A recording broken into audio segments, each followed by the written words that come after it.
Hey,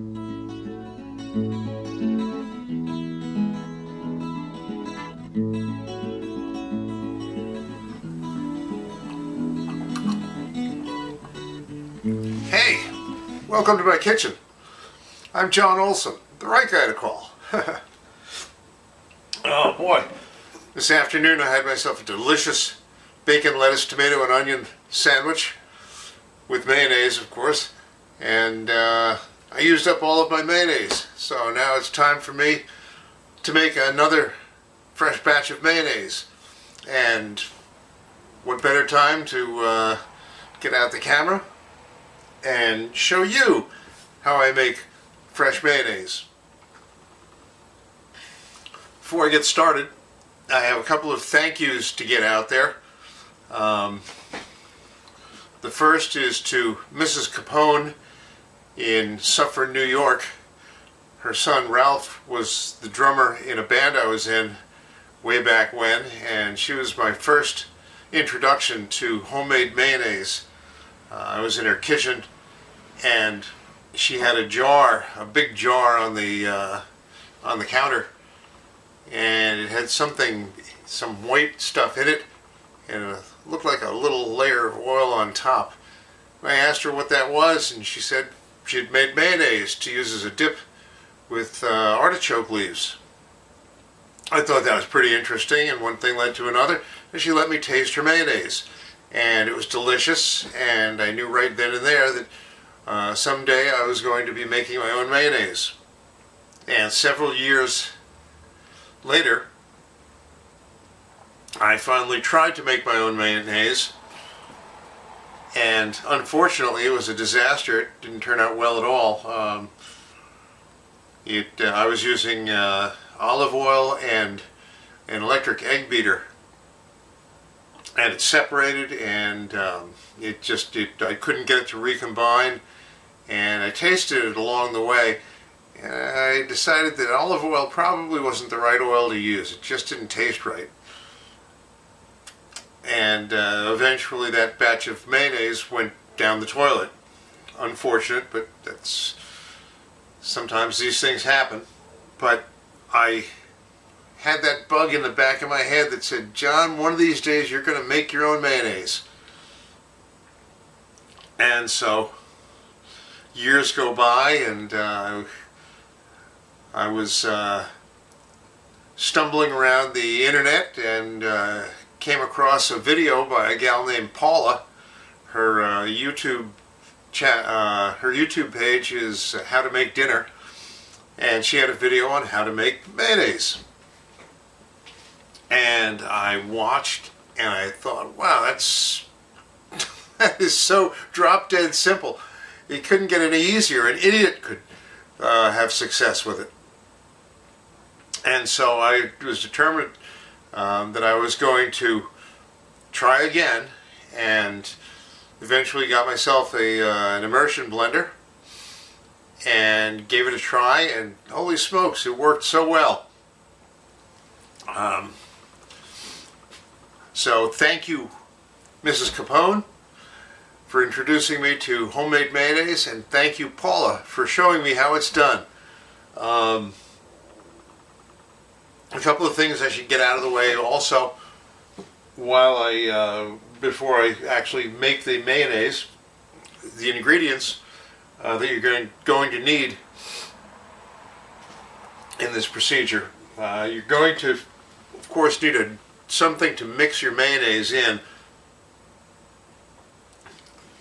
I'm using an old jar that used to contain kimchi. Been washed thoroughly and doesn't have that kimchi taste in it anymore, so my mayo doesn't taste like kimchi. And it fits my immersion blender just fine. It goes right down in there. That works perfectly for this. You'll need an immersion blender. Now you can do this with a whisk in a bowl. I've seen videos. I've seen a video of Chef Jacques Pepin making homemade mayonnaise in a bowl with a whisk, and son of a gun, it can be done. but it looks like too much work for me and too much potential for failure. So I'm going with the Immersion Blender because it is virtually foolproof. If you've watched my video on making hollandaise sauce, I do that using a fork and a pan, and no immersion blender, no counter blender, anything like that.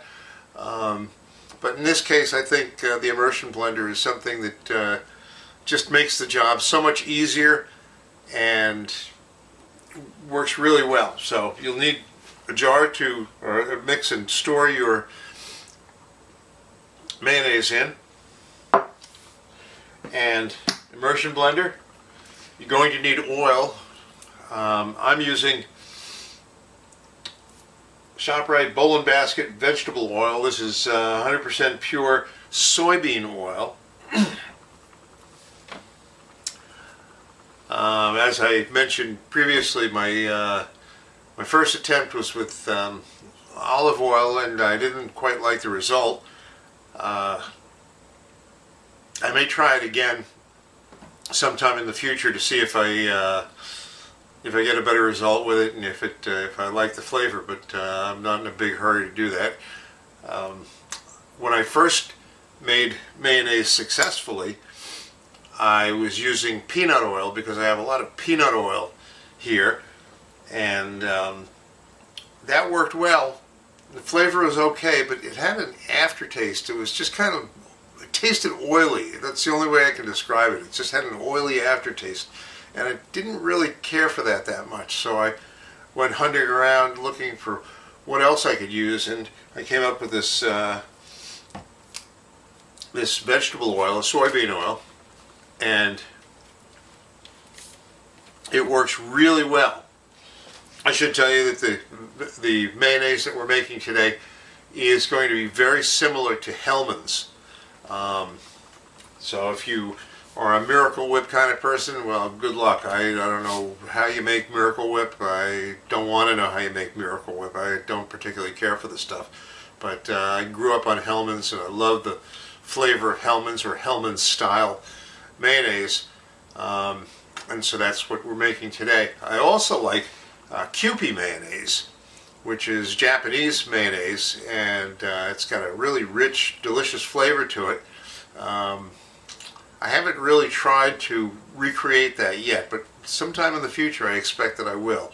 I understand that they use only egg yolks with it, and a few of them, and it's got a, like I said, a really rich, unique flavor to it. It's very good. You can get it in the stores, or you can make it yourself if you can figure out how it's done. And if I come up with a good way of making Kewpie mayonnaise, well, I'll probably shoot a video for that as well. The next thing you're going to need is an egg. I'm using it. It is a large egg. It's I don't use any particular brand of eggs or anything like that. Lately we've been, with the prices where they are, we've been getting whatever happens to be on sale at ShopRite. They're usually cage-free or free-range eggs. They're good, but again, I don't buy any particular brand.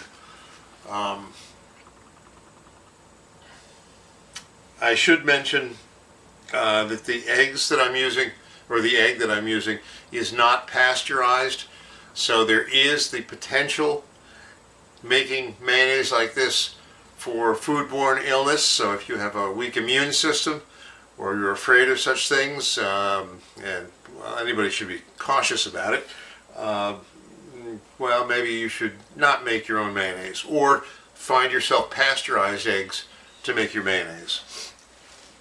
I've been eating eggs for all of my life. I'm 64 now, and I have never, to the best of my knowledge, had any illness that I can attribute to eating eggs that were not fully cooked.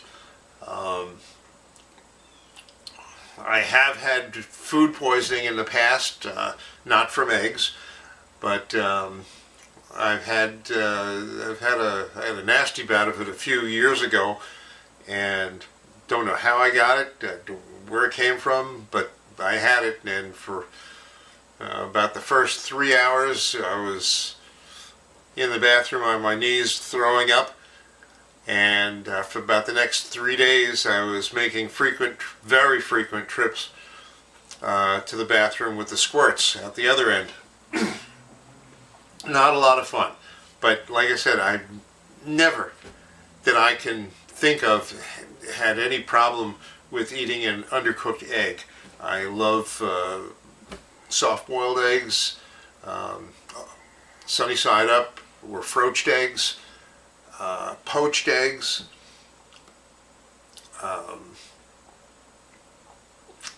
and I've never had a problem from that. So do your own research and use as much care as you think is necessary.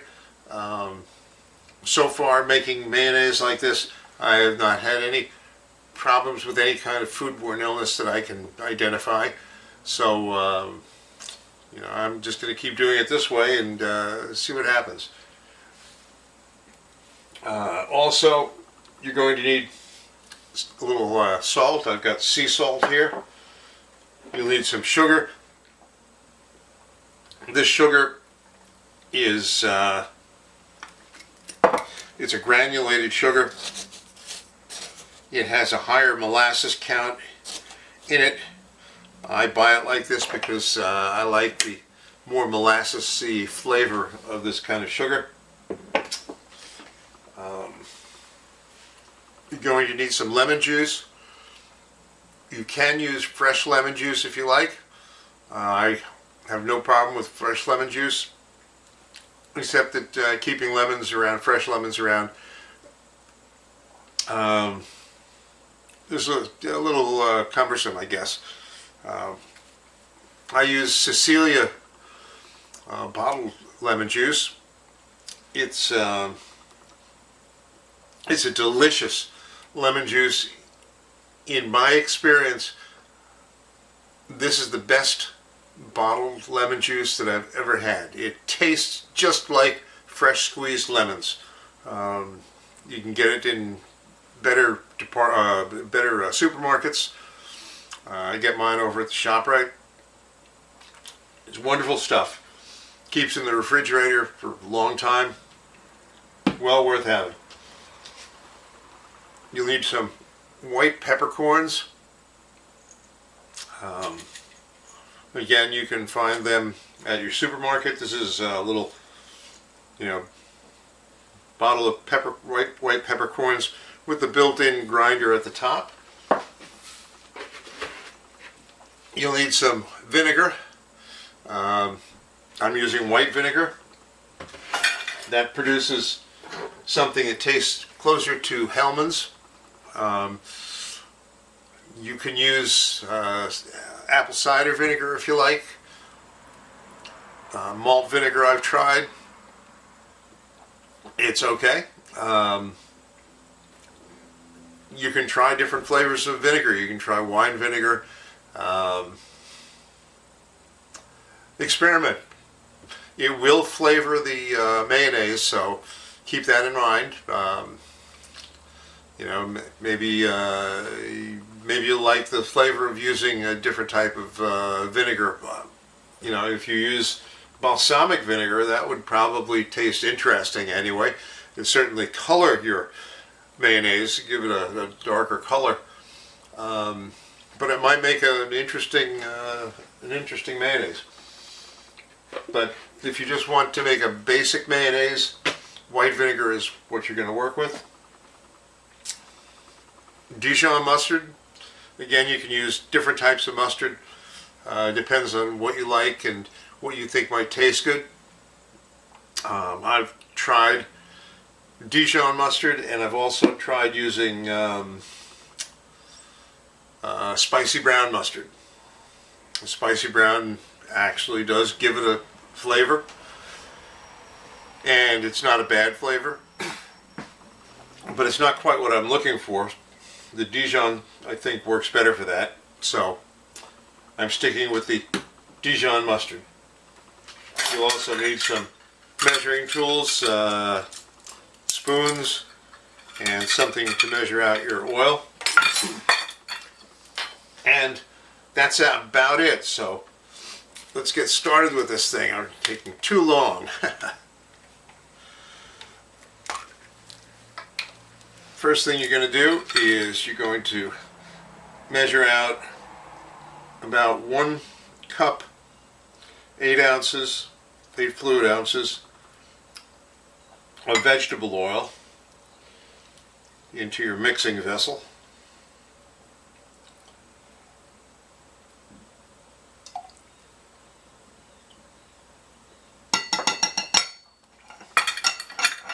Just like that.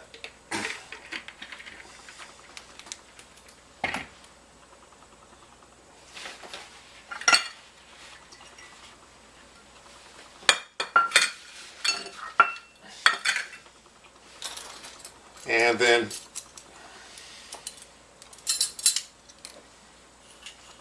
half a teaspoon of sea salt.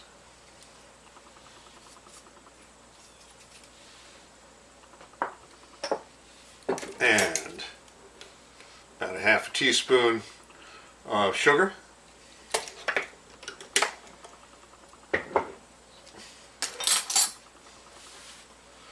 And I don't measure the white pepper, probably 1/8 of a teaspoon or so.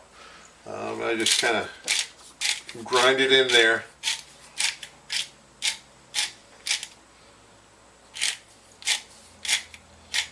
Until I think I've got enough. And yeah, it looks like about enough.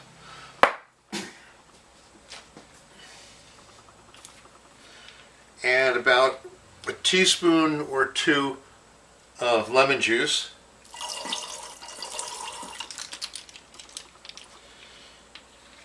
Gives it a pleasant citrusy sharpness. And a tablespoon of vinegar.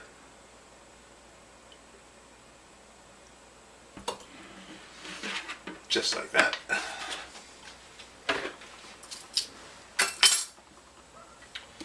And about a teaspoon or 2 of Dijon Mustard.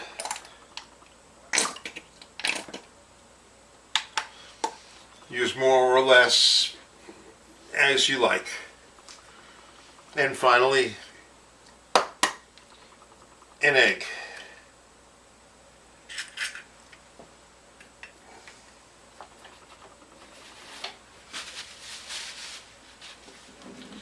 And don't blink because you'll probably miss it.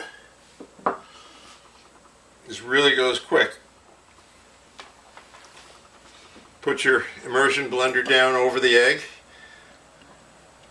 and turn it on and see the magic happen. As you see it mix at the bottom, lift it.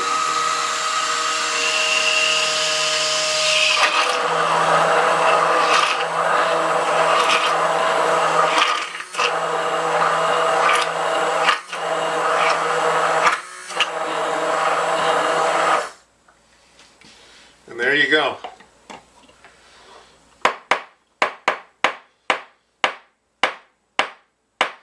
Mayonnaise.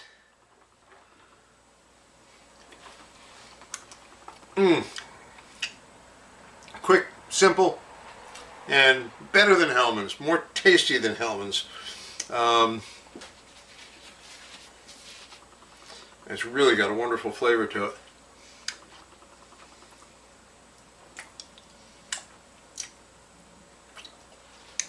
Don't want to let any of that go to waste. And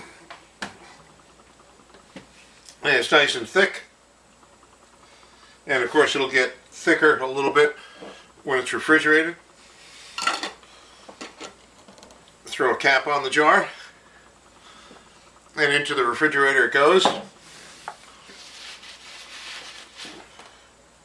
And that's it. So make yourself a batch of mayonnaise.